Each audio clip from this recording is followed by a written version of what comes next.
بعضی از لغات و اصطلاحات مهم کاربردی. كلمات وتعابير كثيرة الاستعمال. أريد میخواهم. لا أريد نمیخواهم.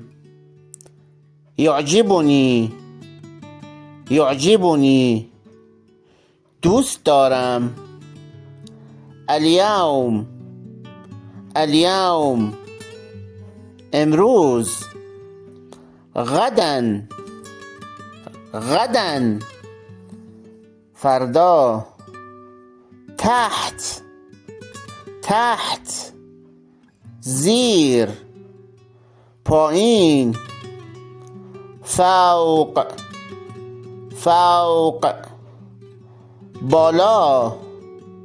بالای. على اليمين به طرف راست. على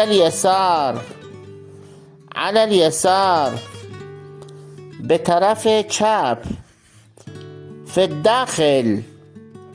الداخل تو. درون. داخل. في الخارج بیرون. در خارج. یجب باید. لا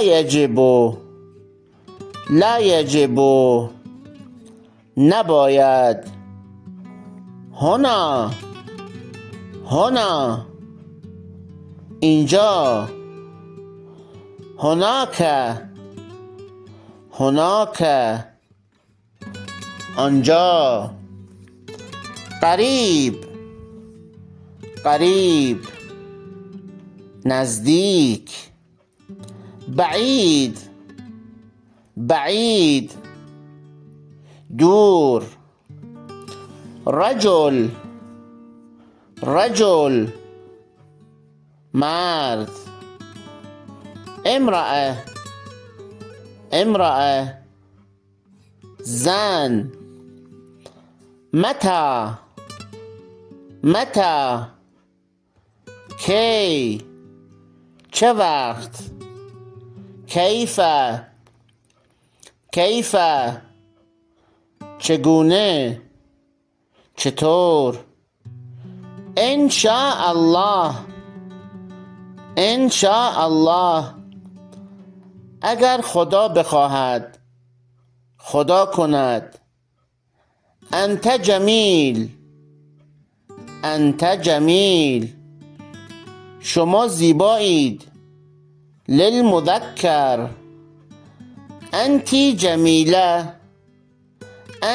جمیله شما زیبایید.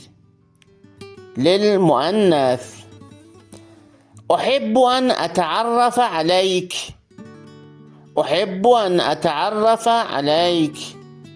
دوست دارم با تو آشنا شوم. للمؤنث احب ان اتعرف عليك دوست دارم با تو آشنا شوم. للمذکر هذه هدیة لك این هدیه برای شماست. کیف یمکننی الاتصال بک چطور میتونم با شما تماس بگیرم؟ لن انساک ابدا هرگز فراموشت نمی کنم.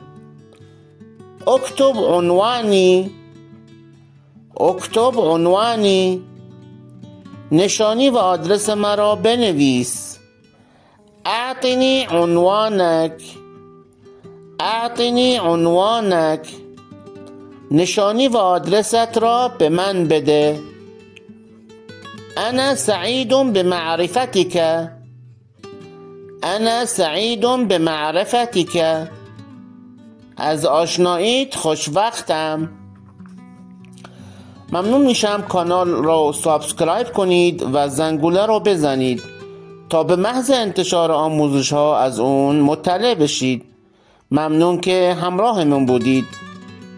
شكرا لك على الاشتراك في القناة واضغط على الجرس حتى يتم إعلامي بمجرد إصدار الدروس. شكرا لوجودك معنا.